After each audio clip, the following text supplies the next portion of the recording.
First, live, local. This is Fox 12 Now.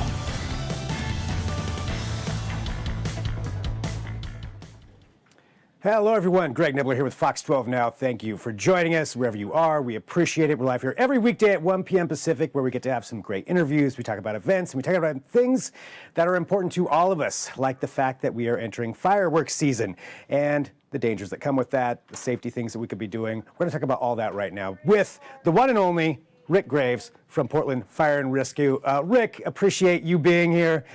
You're the person who has all the answers for us for everything, I'm sure, and a lot more than I do, I'll tell you that. But Rick, let me start off with this and just ask you a question. Is this one of the most stressful times of the year for Portland Fire and Rescue?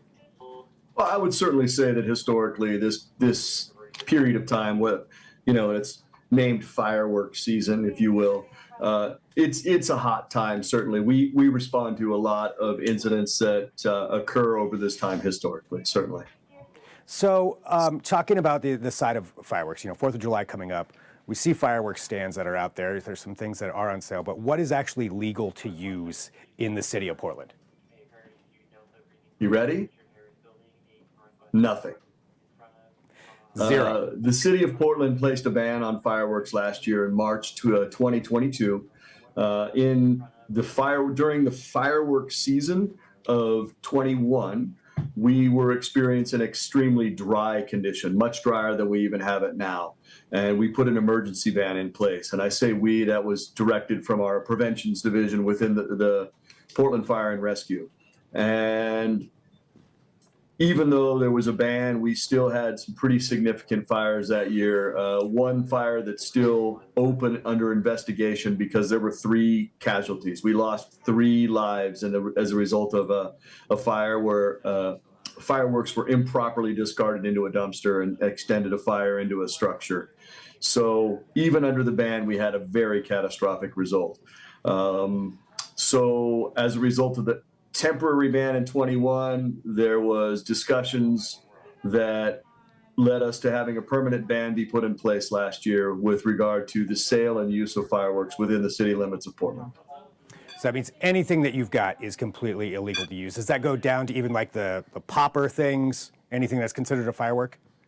Well, I think those popper things are still sold in like the supermarkets, so you could probably still use those to whatever joy you want, certainly. But everything that you'd see in a regular stand that would pop up, for lack of a better term, in the grocery store parking lot or on the street corners that are, sort of traditional and historically woven into the fabric of our communities, those are no longer permitted in the city of Portland. So for Portland Fire and Rescue, clearly it's illegal to use these fireworks. It does still happen. I think every year we hear it. You have somebody down the street setting off some stuff. How do you, as Portland Fire and Rescue, try to handle that, and can you even respond to every call that you get? Oh, well, we upstaff on those traditional days of heavy potential incidents, I guess. So as a result of upstaffing, it certainly spreads out the incident numbers that we get to all those that are on duty. And we do respond to everything. There's nothing that we don't respond to. If there's a call that's made to 911 that's an emergency incident, we will respond. And those emergencies, include fires or injuries as a result of a firework usage. So we respond. That's not an issue. But we do see an increase and an uptick in smaller spot fires as a result of people's choices to utilize fireworks in any manner. I mean, fireworks are simply unsafe. And as we've evidenced through structural loss, human loss, environmental loss as a result of the use of fireworks. What are the most common calls that you get, say, on 4th of July? I would probably say just grass fires. Sometimes those grass fires extend into homes, but it's typically what one would consider a smaller vegetation fire. But with the amount of growth that we've had over the wet spring, even though it's still green out there, that fuel is ready to go. It's ready to burn, and We can't be everywhere, certainly, but we try to do our very best at making sure that we mitigate all emergencies quickly so that they don't create a larger incident that demands a huge response. So, go ahead. Sorry if I interrupted you. No, we're good. Okay, all right. So, looking at it from people who are out there in the community, assuming there are people that are going to be setting off the fireworks, it's illegal, again, to stress that. You're not supposed to be doing that. People will do it anyway. What are some things that people can do? No, they won't. Yeah, not after this. I'm sure nobody's going to light off anything. We're going to set the record straight right here.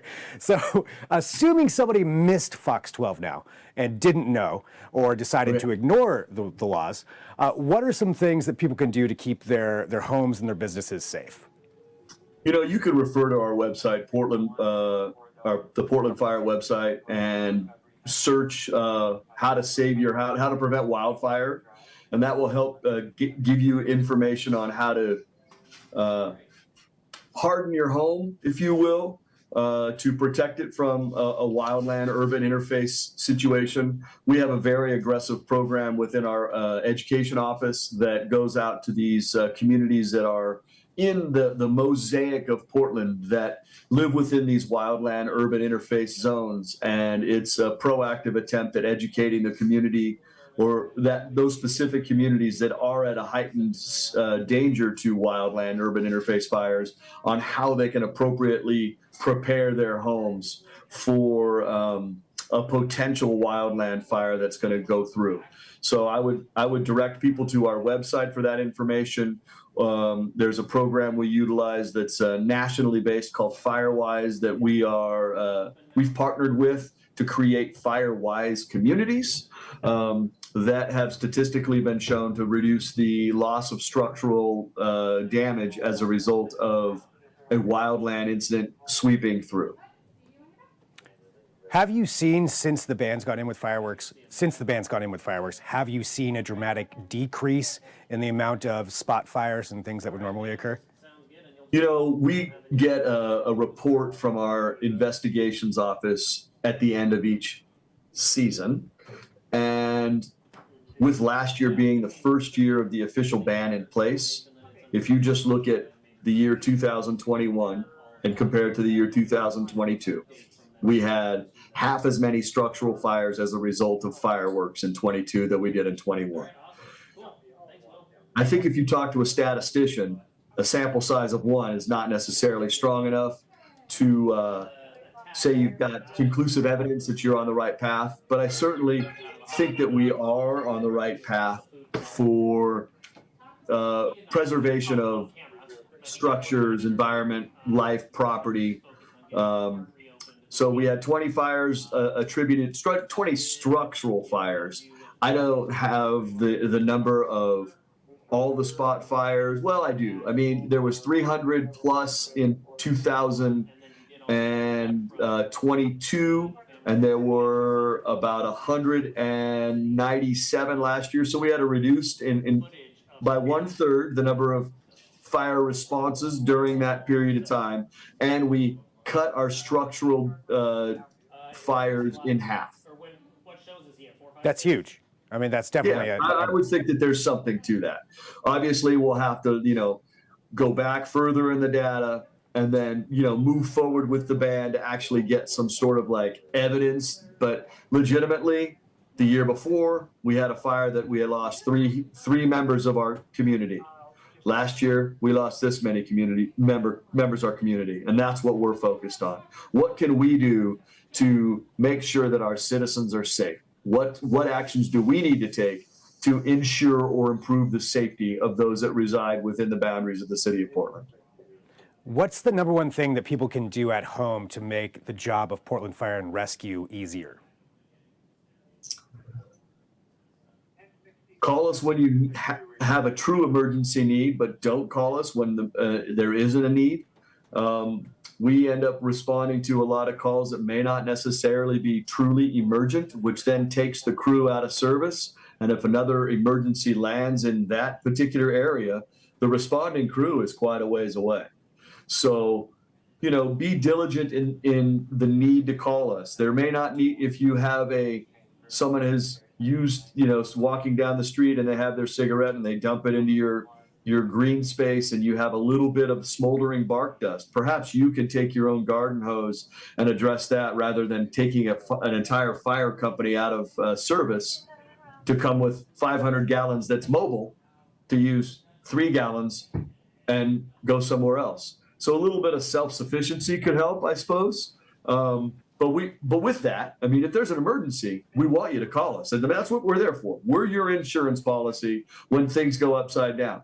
I mean, everybody loves us and no one wants a business call from us, right? But that's what we do. That's what we train for, whether it be a medical emergency, a fire emergency. We're there for you when you need us, certainly. But make sure, particularly in the case where we're in now, where our 911 system is just so under so much stress and strain, be judicious in the need to call us. So if you see somebody using fireworks, we're asking you not to call 911. There's a non-emergency number you can call on the days around July 4th that we're encouraging people to utilize. Along with, there's a website, portlandoregon.gov/police/COR/ and that will allow you to utilize an internet-based reporting system that we can then go out and get information.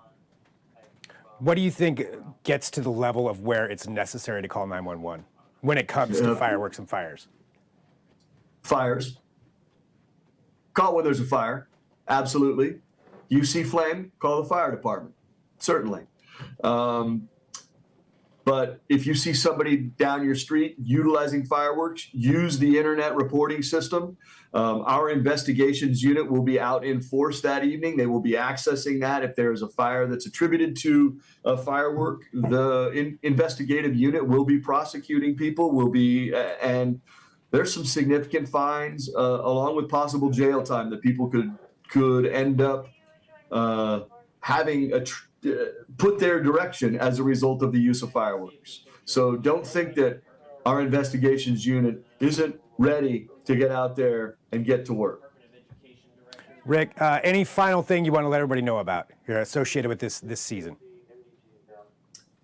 Hey, we've got a great professional fireworks display available in conjunction with the Blues Festival that we host in the city every year. You know what? Enjoy your barbecue with your neighbors. Don't ruin it with some sort of sulfur-smelling cone of sparks.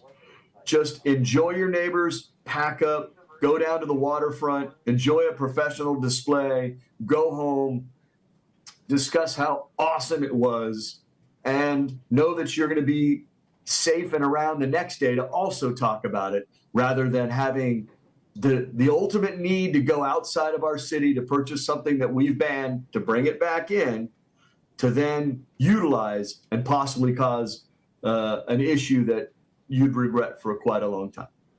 Rick, thank you very much for joining me here on Fox 12 Now. Appreciate it a lot. Thanks for all the hard work that all of you are doing. And like you said, don't use fireworks. It's illegal. So just watch the big display.